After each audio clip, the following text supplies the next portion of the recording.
Millionaire disguises himself as a poor man and goes on blind date to test her. What happens next? Hello everyone. Before we begin today's story, I have a small favor to ask.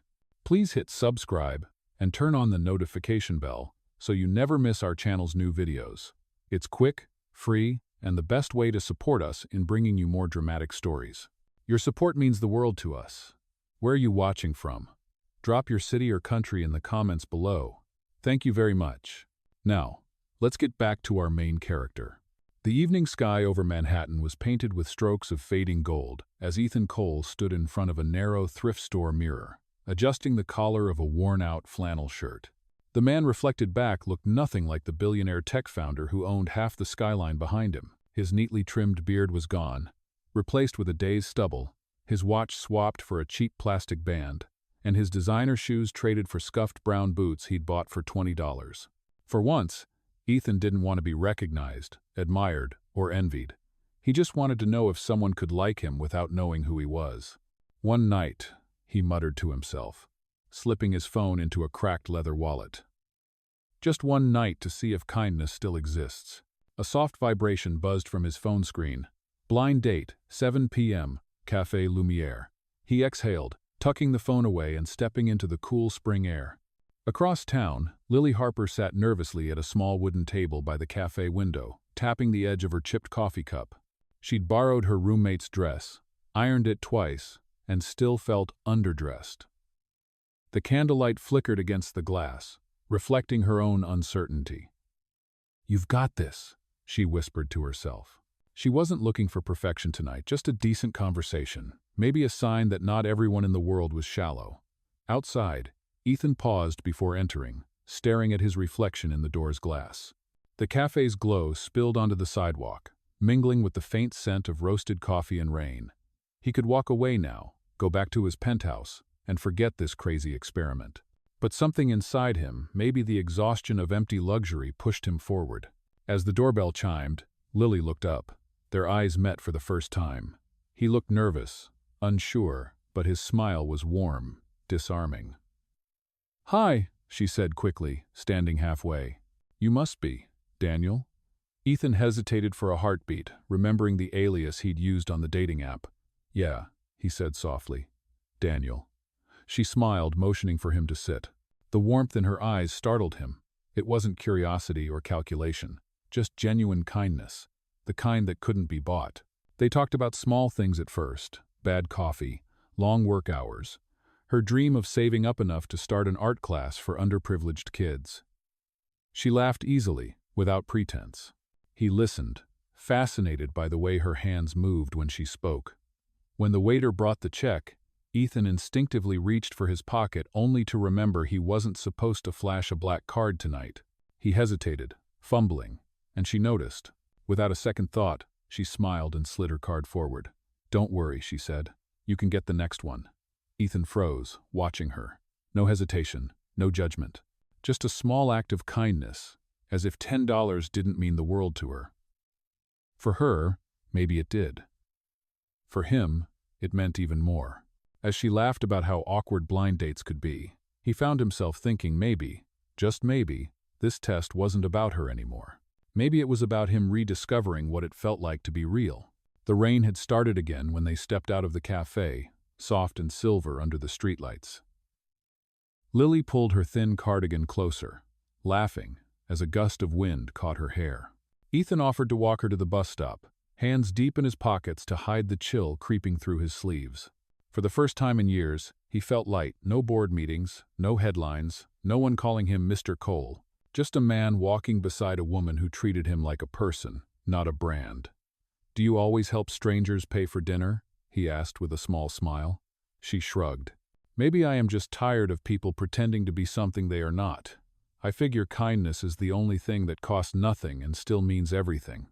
Her words landed harder than she knew. He wanted to tell her the truth right then, that the restaurant they just left belonged to him, that the man beside her was the very thing she said she was tired of. But he stayed silent. It was not time yet. "So," she said, glancing at him, "what do you really do, Daniel?" He thought for a second. "Construction," he lied softly. "I work on small housing projects, mostly for low-income areas. That is actually pretty great, she said. My dad used to fix things too. He said if you leave a place better than you found it, you are doing life right. She looked down, smiling faintly. He passed away last year. Ethan nodded, his throat tight. I am sorry. It is okay, she said quietly. He would probably tell me to stop talking so much and get home before I catch a cold. The bus hissed as it pulled to the curb. Lily turned toward him. Thank you for tonight, Daniel. You are different. I mean that in a good way. He grinned. That is a relief. I have been told I am weird before. She laughed, the sound soft and real. As the bus doors closed, she waved. And for a moment, Ethan just stood there in the rain, watching the taillights fade into the night. The city felt quieter than usual. He pulled out his phone, staring at the name Lily Harper, saved under a fake contact ID. He did not know why, but he wanted to see her again. Later that night, back in his penthouse high above the city, Ethan tossed the flannel shirt onto a chair. His assistant, Mark, was waiting by the kitchen island, holding a tablet full of reports. Sir, the investors are expecting you in the morning. Ethan raised a hand. Reschedule. Tell them something came up. Mark blinked. Something? Ethan nodded. Yes, something important. He walked toward the floor-to-ceiling window, the skyline glowing below like a circuit board. For years, he had built companies, not connections. But tonight, one simple act of kindness had done what millions could not. It had made him feel human again. Meanwhile, across the river, Lily climbed the narrow stairs to her small apartment. The walls were thin, the air cold, but it was home. She set her purse down and opened a small sketchbook on her desk. Inside was a drawing of a street cafe, half finished. She added 2 figures under an umbrella, one laughing, one listening. Maybe I will see you again, she whispered, smiling to herself. The clock ticked softly. Somewhere in the city, 2 very different lives had crossed, unaware that this night, this small act of kindness, would begin a chain of events neither of them could have imagined. For Ethan, the test had only just begun. For Lily, the lesson was about to change her life forever. 3 days later, the city was buzzing under the sharp brightness of Monday morning when Ethan found himself standing outside the small cafe where Lily worked. He had thought about her all weekend, replaying her words, her laugh, and the way she had paid for dinner without a hint of pride. Something about her sincerity had unsettled him in the best way. Now, dressed again in his flannel and worn jeans, he pushed the door open. The smell of fresh coffee and cinnamon filled the air. Behind the counter, Lily was wiping a table, her hair tied messily in a bun. She looked up, startled. Daniel, she said, smiling in surprise. I was not sure I would see you again. I owed you coffee, he said with a small grin. And maybe dinner too. She laughed softly. You remembered. He shrugged. Hard to forget. He ordered the simplest drink on the menu, black coffee, and took a seat near the window. When she brought it over, she noticed the small notebook he had placed on the table. You draw? She asked curiously. Just sketches, he said. You? Her eyes brightened. Always. I used to think I would go to art school, but life had other plans. Ethan leaned in. What kind of plans? She smirked. The kind that involved paying rent, working double shifts, and trying not to fall asleep on the bus. He chuckled. Sounds like survival. It is, she said softly. But I still draw. It reminds me there is more to life than bills. For the next hour, they talked about art, about books, about little things that made life bearable. She showed him a sketch she kept in her apron pocket, a tiny drawing of a bird taking flight. Freedom, she said. That is what I want someday. Ethan studied the drawing quietly. Then you will get it, he said. People like you always do. She looked at him, puzzled. People like me? The ones who keep believing, even when they have every reason not to. For a moment, silence filled the space between them, soft and electric. Then a customer called her name, and she excused herself with a shy smile. Ethan sat back, his chest tightening with something he could not quite name. He had come here to test her heart, to see if she would treat him kindly, even when he looked poor. But the more time he spent with her, the more he realized the test was turning inward. He was the one being changed. When she finished her shift, he offered to walk her home. They took the long way, past the park and the row of old bookstores. She told him about her mother's favorite novels, her late father's toolbox that she still kept, and her dream of teaching art to kids who could not afford classes. "I think every kid should have a way to make something beautiful," she said. "It is the only way to feel seen." Ethan listened in silence, his heart heavy and full. They stopped at the corner of her street, where the lights flickered above a bakery. She turned to him. "Thank you for the company, Daniel. I do not get to talk like this often." "Neither do I," he admitted. "Maybe we should do it again." She smiled. "I would like that." As she walked away, Ethan stayed for a moment, watching the small figure disappear into the dim light. He pulled out his phone and opened a new contact, Lily Harper. Beneath her name, he typed one word as a reminder, real. When he returned to his car, he sat in silence, looking out over the city. For the first time in years, he was not thinking about profits or deadlines. He was thinking about a girl who believed in kindness and freedom, and the way her eyes had made him question everything he thought he knew about love. By the end of that week, Ethan had seen Lily 3 more times. Each meeting was simple, unplanned, and somehow perfect. They shared coffee in the park on her lunch breaks, laughed about awkward customers, and once even spent an evening sitting by the river, talking about dreams they were too scared to chase. She never asked about his life beyond the name Daniel and the story of a man working odd construction jobs to get by. The truth sat heavy on his chest, but he pushed it down, afraid of losing the one person who saw him without the armor of wealth. On Friday night, as the city lights flickered to life, Lily called him unexpectedly. Her voice was soft and nervous. "Hey, Daniel, I just finished work. There's an art exhibition at the community center near my place. It's free. Maybe we could go?" Ethan smiled to himself. "I would love to." When he arrived, she was waiting at the entrance in a faded denim jacket and a paint-stained tote bag. Inside, the air smelled of acrylic and old wood. Local artists had filled the small hall with paintings and sketches, some beautiful, some rough, all heartfelt. Lily walked him through the displays, stopping at a small corner where a series of charcoal drawings hung slightly crooked. "These are mine," she said, blushing. "They are not great, but I wanted to show something honest." Ethan studied them carefully. One sketch showed a city skyline viewed from a tiny window. Another, a girl reaching for light through cracked glass. He felt his throat tighten. "They are beautiful," he said quietly.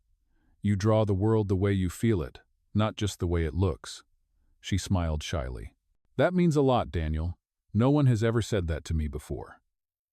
A volunteer approached and asked if they wanted to join a small fundraiser dinner after the show. Lily hesitated, looking embarrassed. "I can't really afford the ticket," she whispered. Ethan looked at the sign, $20 per person. He could have paid for the entire event without blinking, but that was not who he was tonight. Instead, he reached into his worn wallet, pretending to count crumpled bills. "I think I can cover us both," he said, handing over a few notes. She looked surprised but grateful. "You really didn't have to." "I wanted to," he replied. Over dinner, surrounded by flickering candles and laughter, Lily opened up about the last few years. Her father's illness, the job she had lost, the dreams she had buried under bills. Ethan listened, not as a millionaire trying to solve a problem, but as a man simply trying to understand.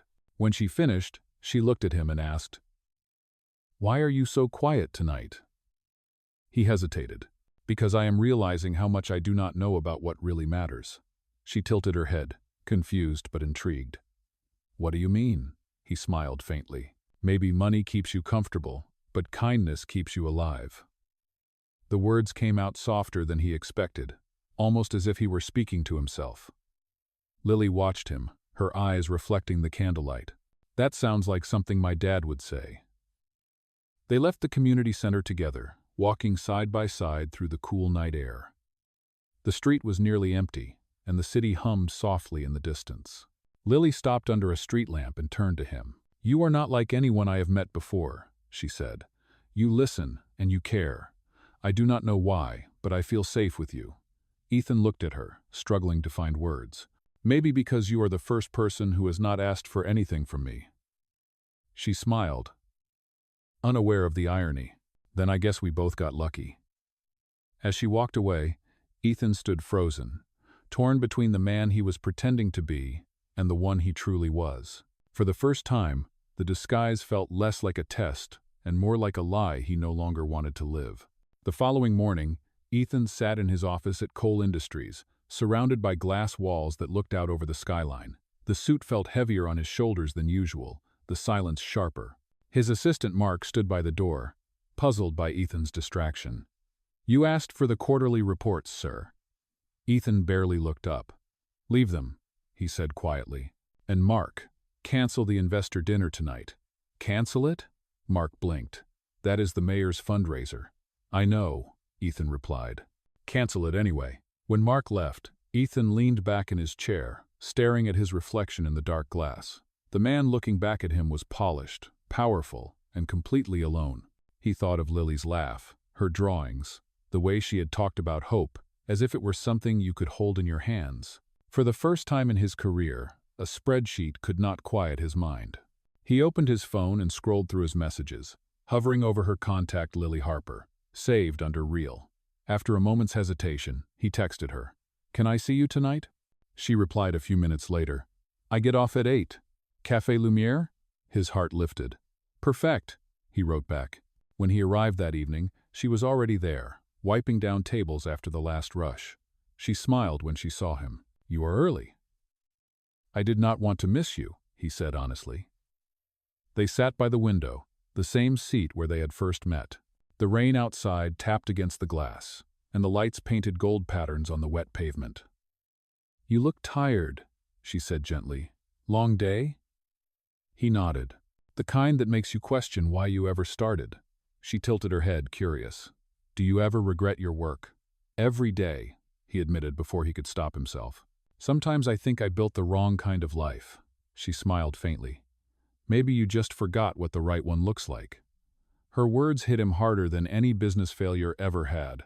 He wanted to tell her everything, but fear kept him silent. When her shift ended, he walked her to the subway. They stopped by the stairs leading down, the air filled with the hum of passing trains.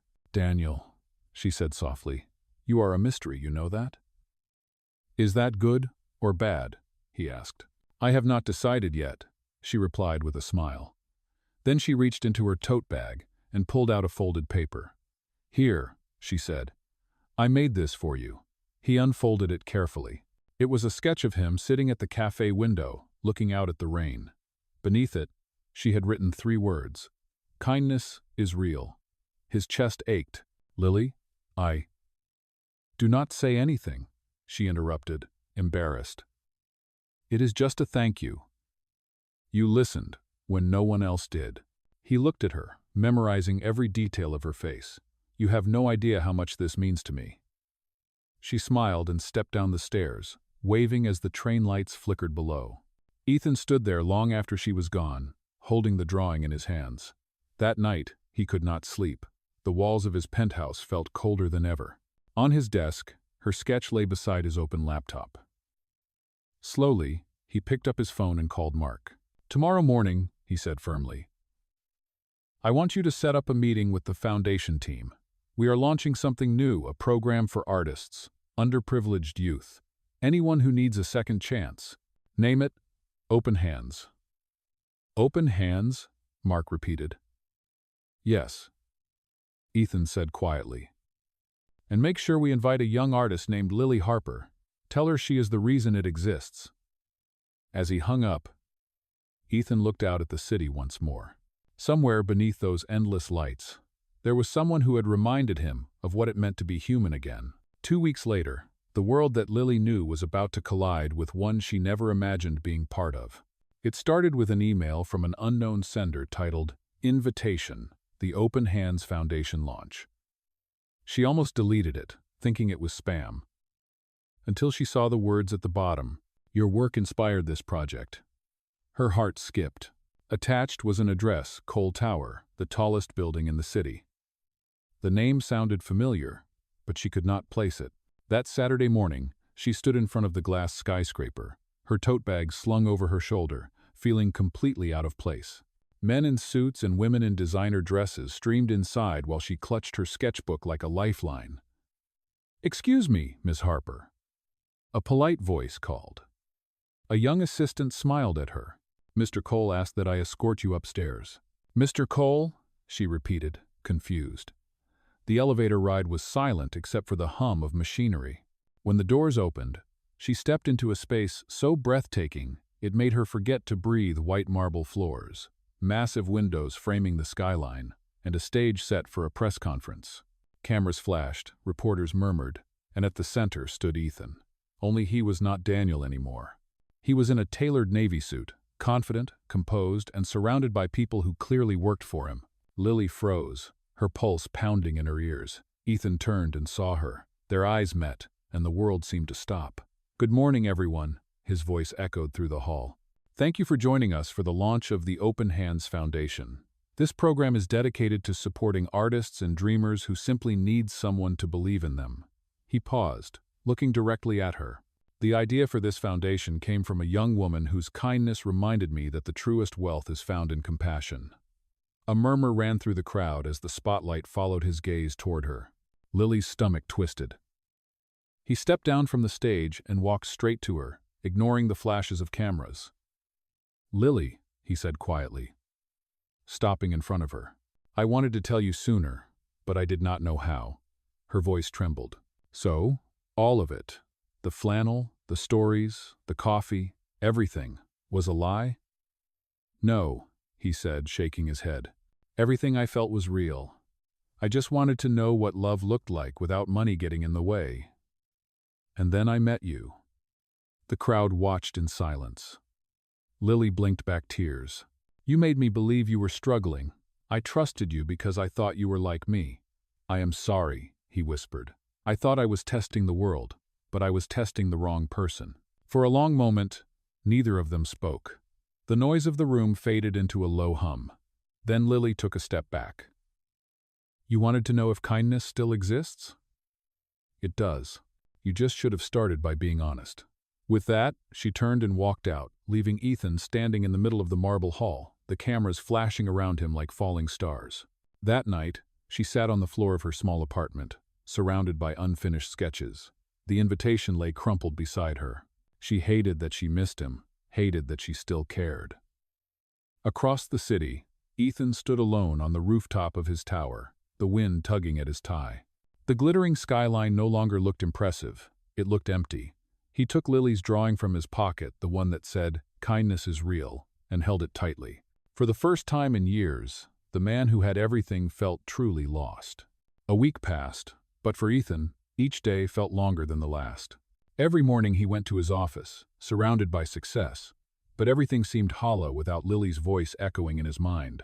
The press praised the Open Hands Foundation, calling it revolutionary, yet all he could think about was the girl who refused to take credit for inspiring it. He tried to reach her calls, emails, even sending flowers, but she never responded. The last bouquet came back with a small note attached. "Kindness without honesty means nothing." That line burned deeper than any headline ever could.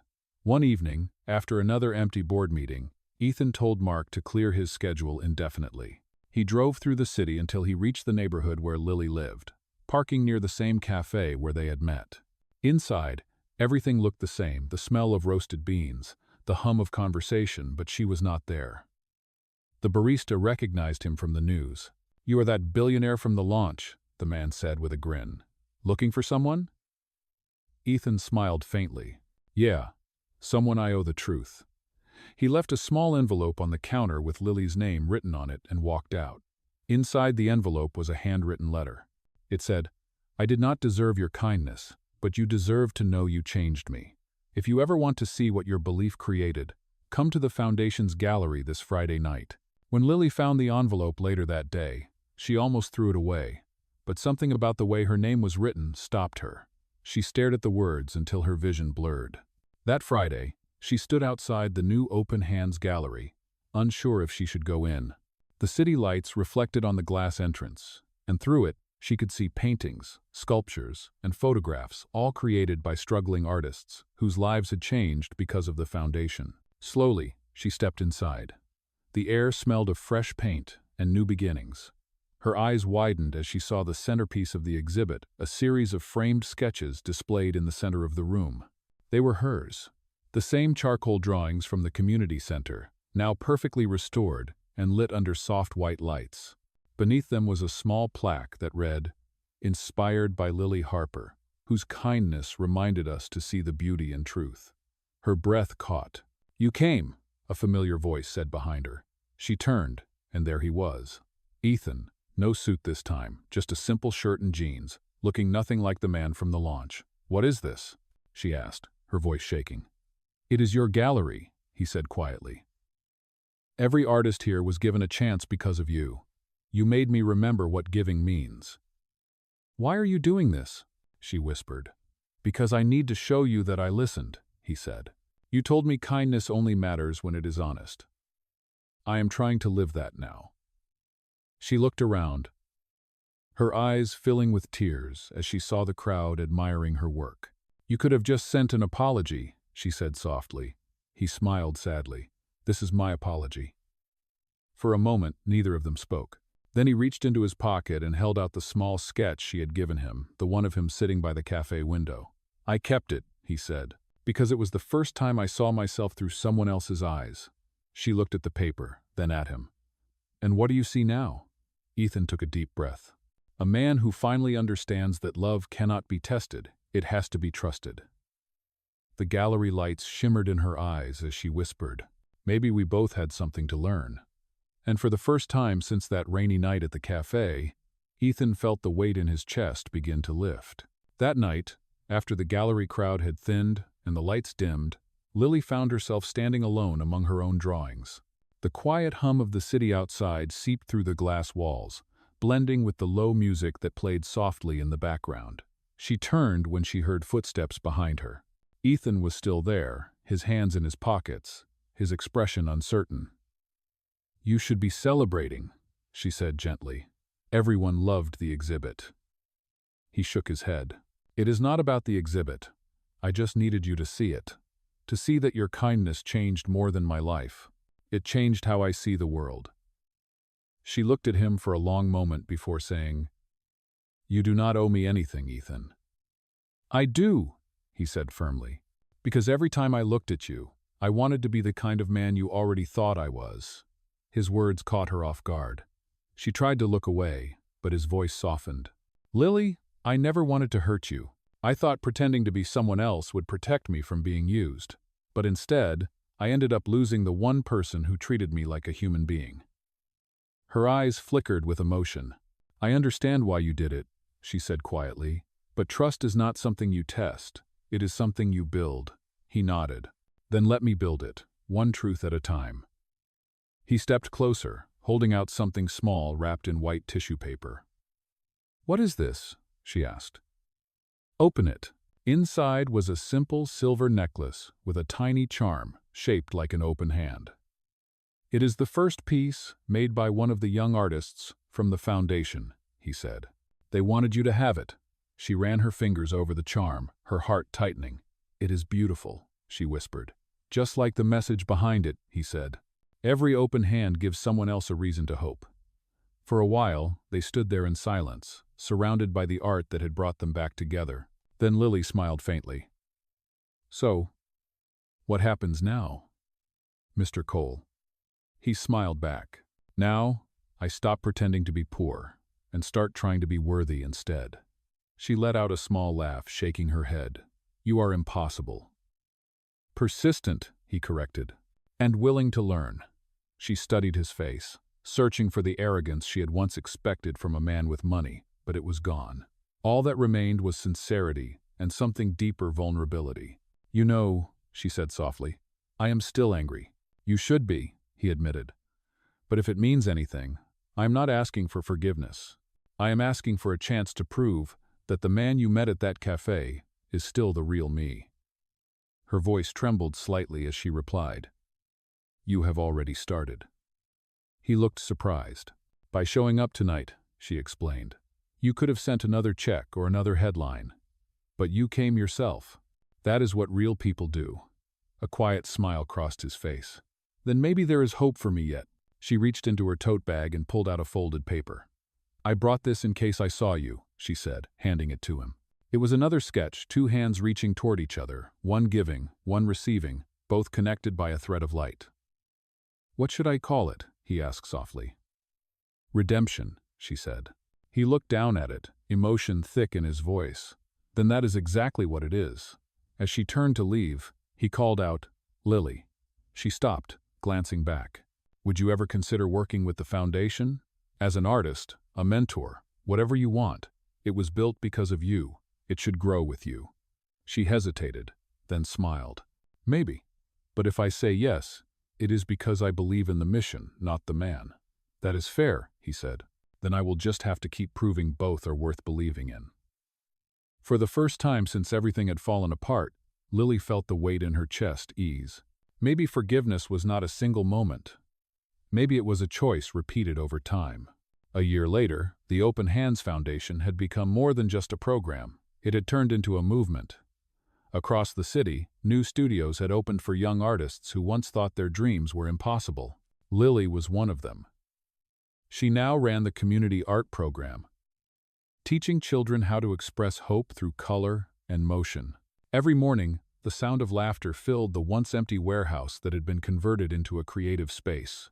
Her sketchbook never left her side, but now its pages were filled not with loneliness, but with life. One late afternoon, she was finishing a mural with her students when she heard the familiar hum of a car pull up outside. She turned to see Ethan stepping out, carrying boxes of supplies. He was dressed simply, in jeans and a gray shirt, his sleeves rolled up as if he belonged there. The children ran up to him shouting, "Mr. Ethan!" And he laughed, handing out brushes and paint cans. "You all working hard today?" he asked. "Miss Lily says we are making a rainbow," one little boy said proudly. Ethan grinned. "Then let us make it the biggest one yet." As the children scattered back to their stations, Lily walked over, wiping her hands on a rag. "You did not have to bring all this yourself," she said. "I wanted to," he replied. "It reminds me what this is really about." She raised an eyebrow. "And what is that?" "Second chances," he said simply. "For them and for us." They both smiled. The golden light of sunset filtered through the high windows, painting everything in soft amber. Lily turned back to the mural, her brush gliding gently across the wall. "You know," she said quietly, "a year ago, I never imagined this is where we would end up." "Neither did I," he admitted. "But I am glad we did." There was a pause, then he said, "There is something I have been meaning to ask you." He reached into his pocket and pulled out a small velvet box. Her breath caught. "Ethan." He opened it to reveal a simple, silver ring engraved with two tiny open hands. "This is not about wealth or guilt," he said. "It is about the promise to be real, to never hide again. Will you let me keep that promise with you?" For a long moment, the world seemed to still. The children's laughter faded into the distance, the light flickered softly, and all Lily could see was the man who had once lied to test love, now standing in front of her ready to earn it. She smiled through tears. "Yes," she whispered. "As long as you remember what you just said." He smiled back. Every single day. He slipped the ring onto her finger, and the children, realizing something special had just happened, burst into spontaneous applause. Lily laughed, wiping her eyes. "You planned this, did you not?" "Maybe a little," Ethan said with a grin. That evening, as the sun dipped below the horizon, they stood hand in hand beneath the mural, a cascade of colors that stretched across the wall like a living heartbeat. The final stroke on the mural spelled out a single phrase: "Kindness is real." It was the same message that had started everything. Later, as they closed the studio and walked out together, Ethan looked up at the glowing city skyline. "You know," he said softly, "for the longest time, I thought love had to be tested to be true. But you taught me something different." "What is that?" Lily asked.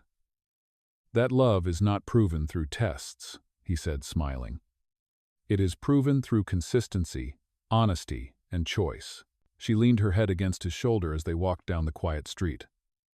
"Then let us keep choosing it," she said. He nodded. "Every day." And as they disappeared into the warm glow of the city lights, the mural behind them shimmered in the fading sun, a symbol of how one small act of kindness had turned deception into redemption, and a chance encounter into a forever love.